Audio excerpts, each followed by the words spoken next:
Good morning, good afternoon, good evening. This is Joe. I'm a teacher, former examiner, and tutor at EduKingdom Glen Waverley, and the time has come to discuss poetry that even VCAA allows schools to omit from their teaching.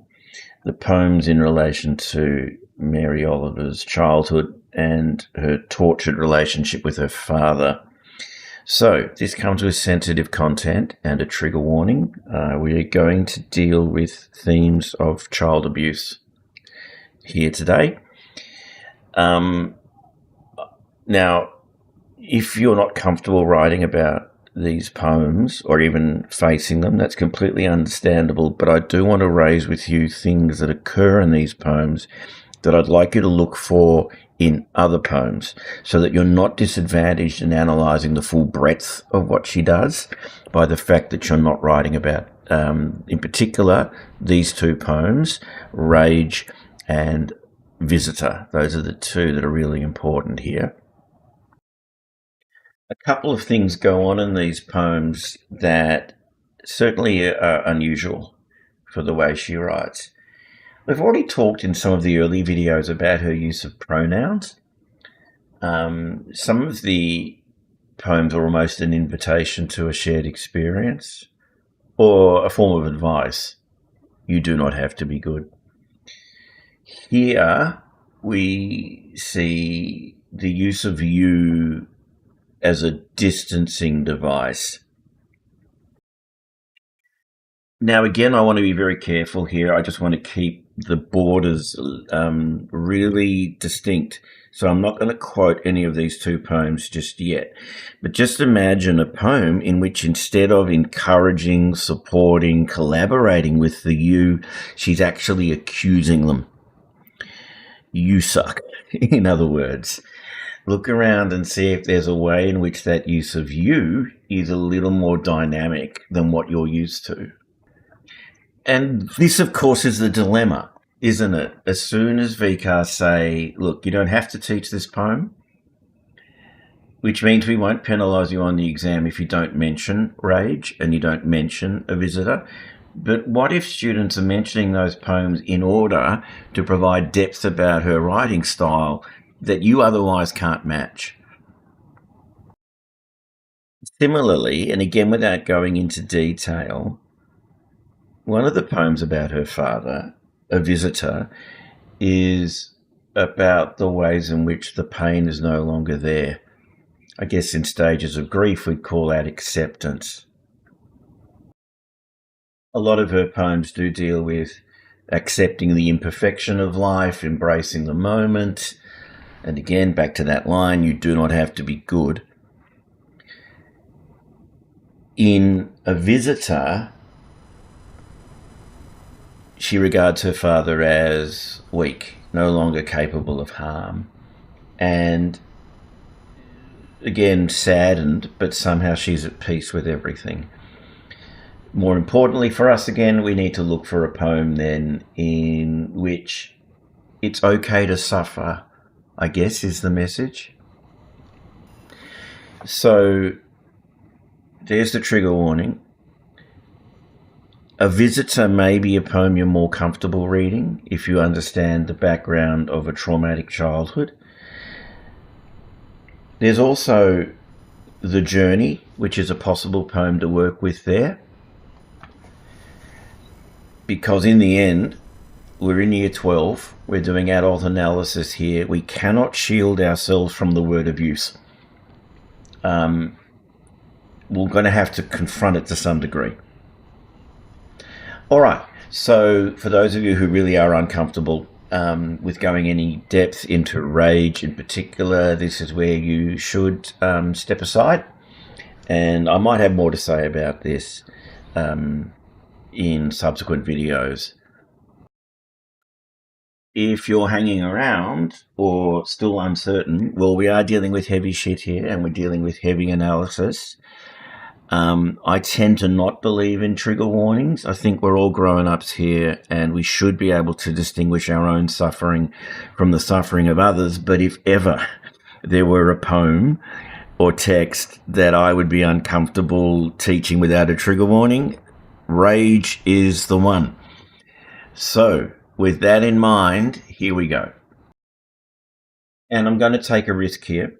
So I'm going to show you the most graphic, most unsettling and distressing line from Rage. I won't comment on it for a couple of moments. If you can handle it, go on. If you can't handle it, it's time to bail. Ready? Here it is.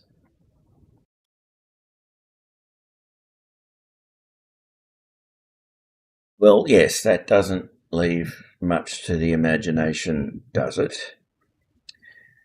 The good news for us is we don't have to really unpack what it means. We have to think about how we write about it, and there really is only one word that comes to mind for me here. So let's leave that one alone. And now let's have a look at the rest of the poem. So I did say something here about you being accusatory. Here it is.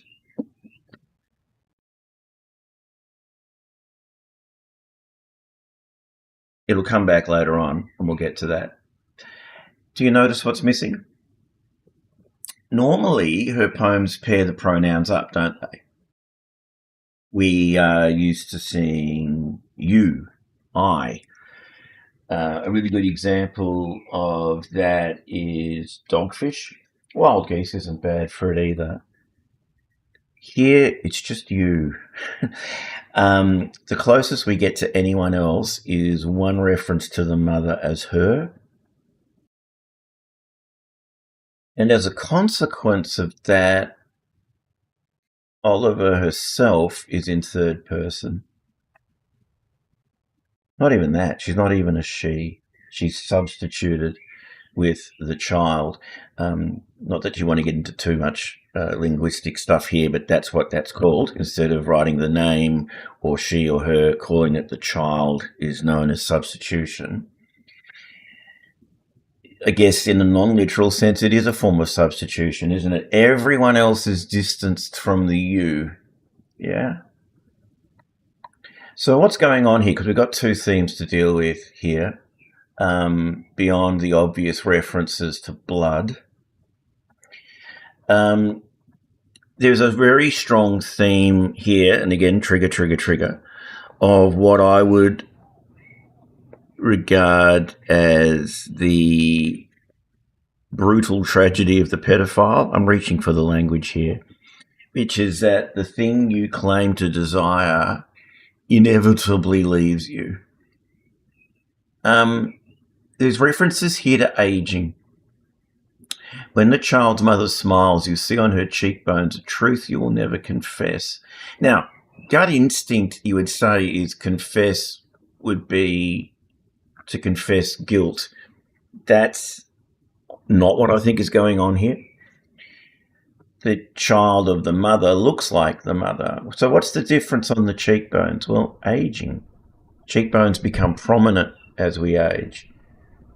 And as we get older and older, our face can become quite sallow.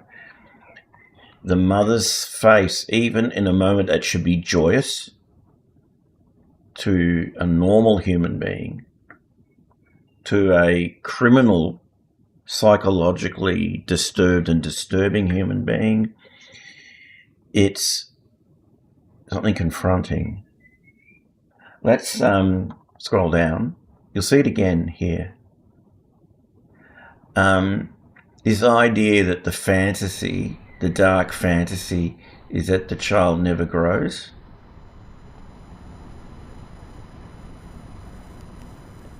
Or that time never passes.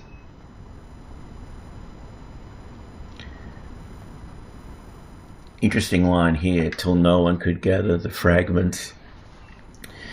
The idea that the destruction of the child has occurred to such a great degree that it will never be able to stand up for itself. So you'll never have to confess, will you? Because the child will never be capable of standing up against you. It turns super dark at the end, doesn't it? So what's going on here? In your dreams, you have sullied and murdered. It's a really, really dark finish. It's almost impossible to decipher in one way, and I think Oliver does that deliberately. Is she saying, look, in the end, even your dreams will turn into nightmares? I suspect it is. There was one other thing I wanted to deal with.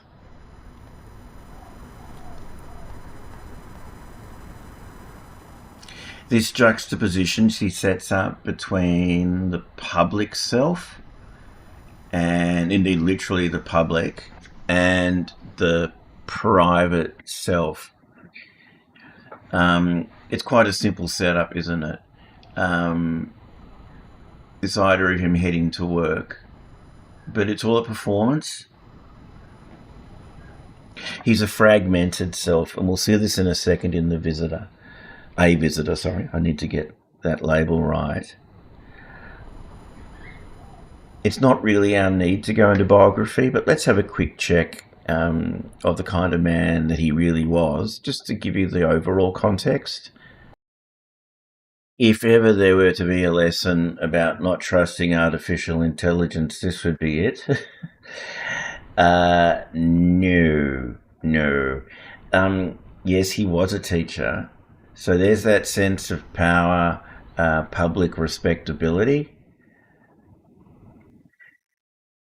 And it was only in 2011 that Mary Oliver was open about what had occurred to her, although I guess the clues were there in some of her earlier poems. So there's that sense of the outward manifestation of the self and the inward darkness that goes on there. We're running out of time, so I'll deal with the visitor far more quickly. I have a personal liking for poems that do this. What's going on here, do you think? My father, for example. So we're picking up almost as an eavesdropper or a conversant. So this is a speaker-listener relationship on a conversation. It's in midstream. There really isn't a technical term for this that critics widely agree on beyond in media res, which means in the middle of the action, so to speak. It's a narrative poem. It's almost the inverse of what we saw in Rage. Yes, he is returning from the outside. Yes, he's at the door. Yes, she's in bed. But he is harmless now. Almost grates me the sense that he's got dementia. When possible, we must love. I think it's really interesting that the poem ends on the note it does, that she wishes she could have loved him. Yeah? And it says, had we loved in time. As if to some degree she summoned up the ability to love this broken version of the man.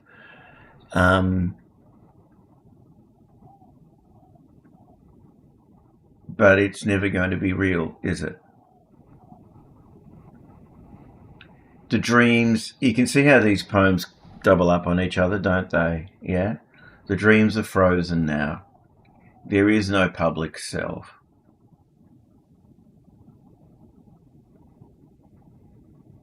What is left is someone she could have been capable of loving.